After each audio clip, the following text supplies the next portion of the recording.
नमस्ते दोस्तों, the Joy of conceptual learning में आप सभी का स्वागत है। दोस्तों, पिछले क्लास में हमने first equation of motion v is equal to U plus A T को सीखा।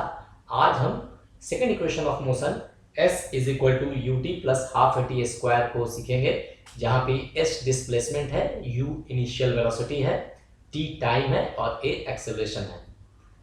तो सबसे पहले इसको यूँ समझते हैं कि मान लीजिए आप जो है अपने घर से चलना शुरू करते हैं बाइक से, और आपके कंडीशन कुछ इस तरह से है कि आप चलना शुरू किए और मान लीजिए कि स्टार्ट पॉइंट यहाँ से है।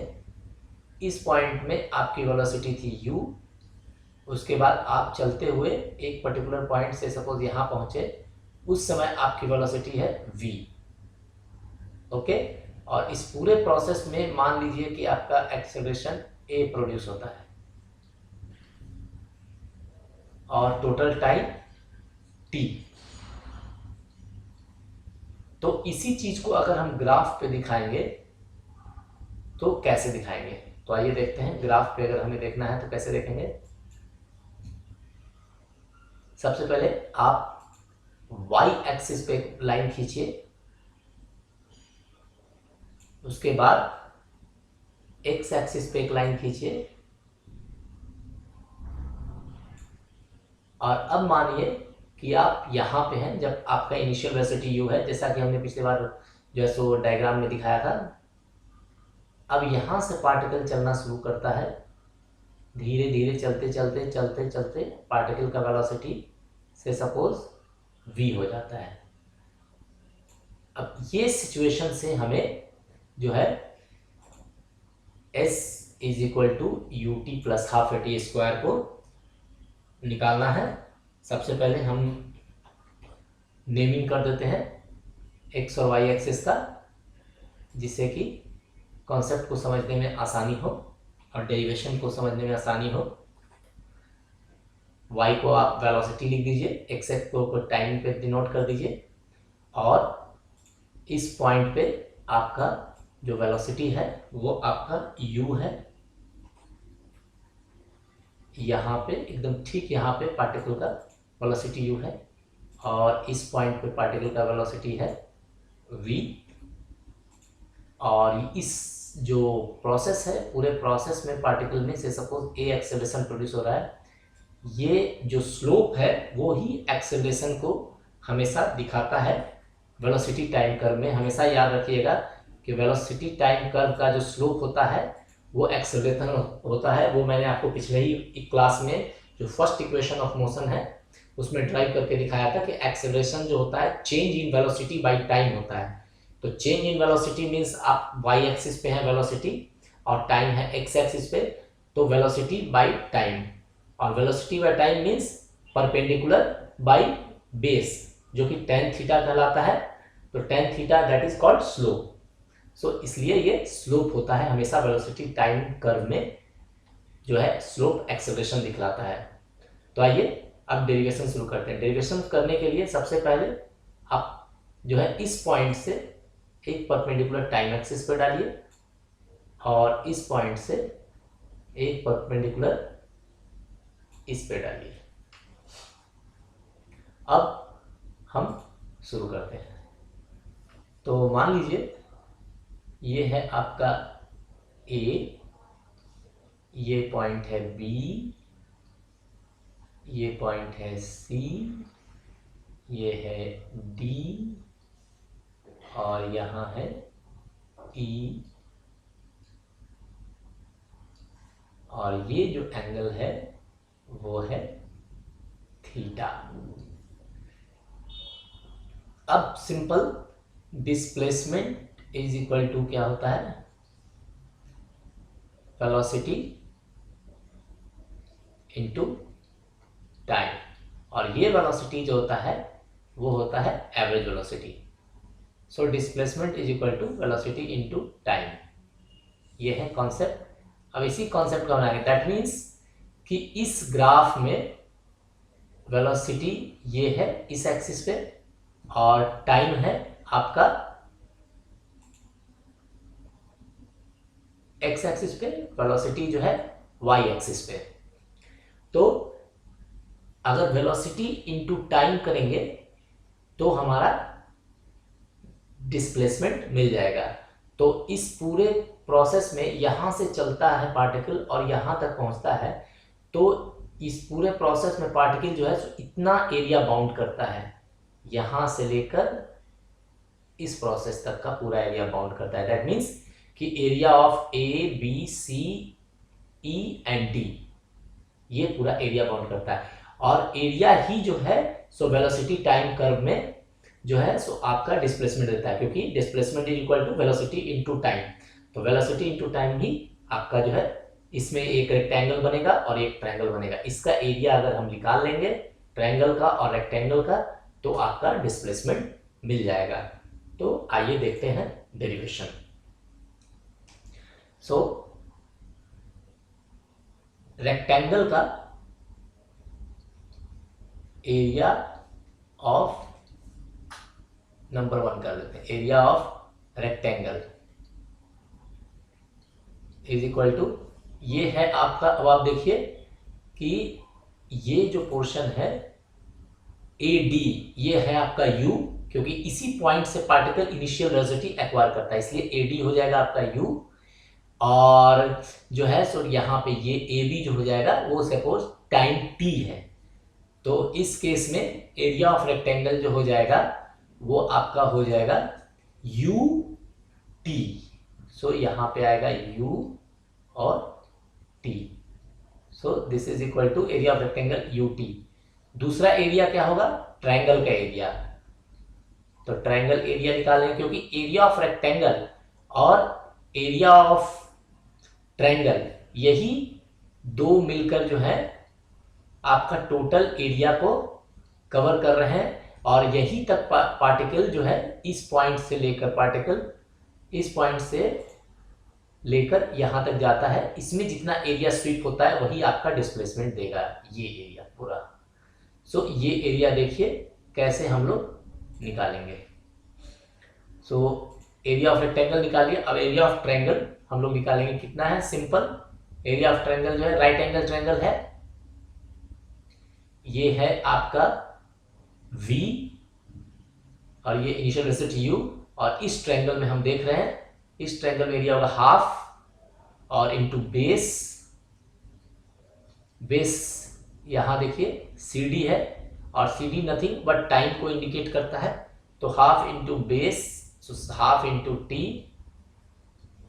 और इंटू ये लेंथ, तो बेस इंटू हाइट, हाइट है EC।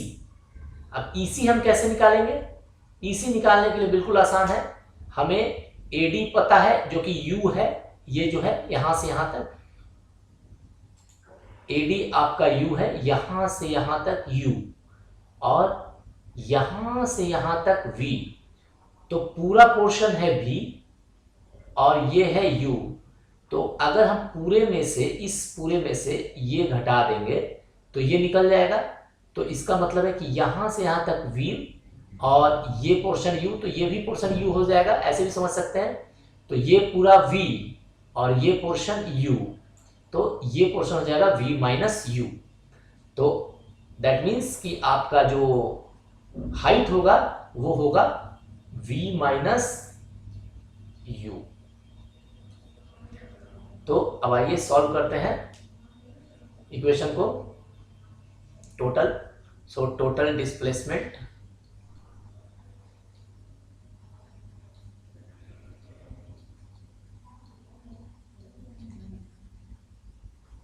Is equal to ut plus half t into v minus u। और जैसा कि हम देख सकते हैं कि v minus U by T जो है वो क्या है, आपका फर्स्ट इक्वेशन ऑफ मोशन से at के बराबर हो जाएगा। So v minus U by T देखते हैं कैसे निकलेगा। So first equation of motion में v minus U by T को हम करते हैं, but from the first equation motion v is equal to U plus A T. Okay, so v minus u is that implies v minus eu is equal to at. सो अब इसी value को हम जो है सो ऊपर के इक्वेशन में put करते हैं अब। सो आइए देखते हैं इस वैल्यू को यहाँ पे। सो हम है टोटल डिस्प्लेसमेंट, तो यहाँ पे equal to U T plus half T, और v माइनस यू यहाँ से देखिए v माइनस यू जो है आपका at के बराबर है, v minus U is equal to at। So हम यहाँ पे इंटू ए टी, अब इसको सॉल्व करेंगे तो आएगा equal to U T plus half a arrange कर लेते हैं और t into t t square. So आपका हो गया total displacement is equal to U T plus half A T square, और उसको इस तरह से भी कह सकते हैं total displacement s is equal to U T plus half A T square. So that means कि displacement of a particle is equal to initial velocity into time t ut plus half a t square. So ये है आपका displacement in terms of acceleration, time and initial velocity. दोस्तों एक चीज आप हमेशा याद रखिएगा, ये जितने भी इक्वेशन ऑफ मोशन हैं ये हमेशा स्ट्रेट लाइन पाथ पे होंगे। इसका पाथ बिल्कुल कर्व नहीं होना चाहिए पार्टिकल का। अगर पार्टिकल का पाथ कर्व होगा तो s is equal to U T plus half A T square आप नहीं लगा सकते हैं, क्योंकि ये जो है आपका सिर्फ और सिर्फ स्ट्रेट लाइन ऑफ मोशन पे ही लगेगा। तो एक बार फिर से समझते हैं। आप जो है सो एक मान लीजिए घर से निकले, आप जब घर से निकले तो उस समय आपने बाइक स्टार्ट की है, से सपोज एग्जांपल के थ्रू मैं आपको समझा रहा हूं। तो जब आपने बाइक स्टार्ट किया उस समय आपका जो है स्टार्टिंग वेलोसिटी है u।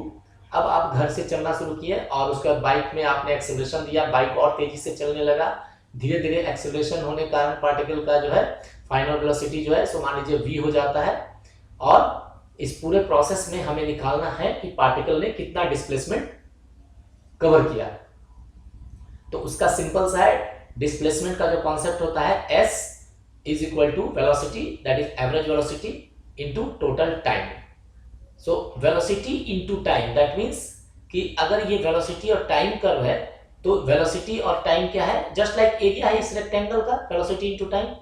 सो हम अगर एरिया निकाल लेंगे तो आपका जो है सो टोटल डिस्प्लेसमेंट ले जाएगा। उसी तरह से एक ट्रायंगल का भी अगर हम एरिया निकाल लेंगे तो आपका डिस्प्लेसमेंट निकल जाएगा। तो हमने क्या किया, सबसे पहले हमने एरिया ऑफ रेक्टेंगल निकालना। ये रेक्टेंगल जो है A B C D rectangle का एरिया, जो कि सिर्फ यू ये इनिशियल वेलोसिटी और टाइम का प्रोडक्ट है, तो यू टी हो गया। अब उसके बाद हमने ये ट्रायंगल का एरिया निकाला। ये ट्रायंगल सी ई डी का ट्रायंगल का एरिया क्या होगा, हाफ इंटू बेस। बेस क्या है, टाइम है, यहाँ ये टाइम है तो ये भी टाइम है, ये और इंटू हाइट।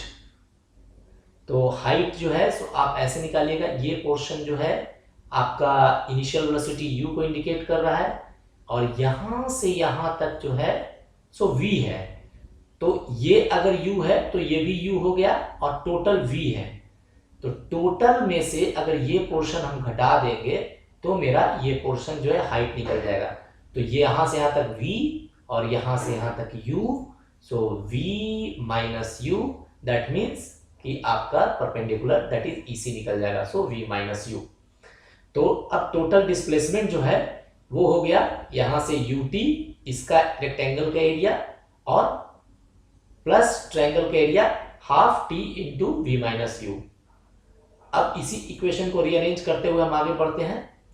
तो हम देखते हैं कि total displacement is equal to ut plus half t into V minus U is nothing but A T. First equation of motion में जो है सो आपका v is equal to U plus A T होता है, तो आप जो है सो u को लेफ्ट साइड में अगर ले जाइएगा तो v minus U is equal to A T हो जाएगा। So s is equal to rearranging करने पे इक्वेशन को ut plus half A T square.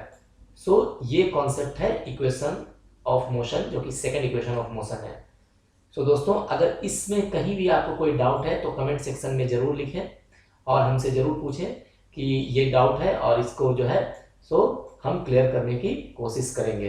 तो आशा करता हूं कि आपको s is equal to U T plus half A T square समझ में आ गया होगा। हमेशा याद रखिएगा कि ये स्ट्रेट लाइन में ही मोशन है, तो इसको कभी भी कर्व पाथ पे यूज नहीं किया सकता है। और इस प्रोसेस में s is equal to U T plus half A T square में एक्सेलरेशन हमेशा कांस्टेंट है, एक्सेलरेशन वेरिएबल नहीं है। वेलोसिटी वेरिएबल है, इसलिए उसमें एक्सेलरेशन प्रोड्यूस होता है। जब भी पार्टिकल्स में वेलोसिटी में चेंज होगा तभी एक्सेलरेशन प्रोड्यूस होगा। अगर कोई पार्टिकल कांस्टेंट वेलोसिटी से मूव कर रहा है तो उसमें एक्सेलरेशन प्रोड्यूस नहीं हो सकता है। तो इसमें वेरिएबल जो है टाइम वेरिएबल है, वेलोसिटी वेरिएबल है, एक्सेलरेशन जो है सो हमेशा इसमें कांस्टेंट है। सो आशा करता हूं कि आपको कॉन्सेप्ट समझ में आ गया होगा। अगले क्लास में फिर एक नए टॉपिक के साथ हम लोग मिलते हैं। तब तक के लिए आप अपने हेल्थ का जरूर बहुत बहुत ख्याल रखिएगा, और जितना हो सके नॉलेज दूसरों को स्प्रेड कीजिए ताकि वो भी नॉलेज से लाभान्वित हो और वो भी कॉन्सेप्चुअली चीज़ों को अच्छी तरह समझ पाए, ताकि उन्हें आगे जो पढ़ाई करने में और दिक्कत नहीं हो। धन्यवाद, थैंक यू।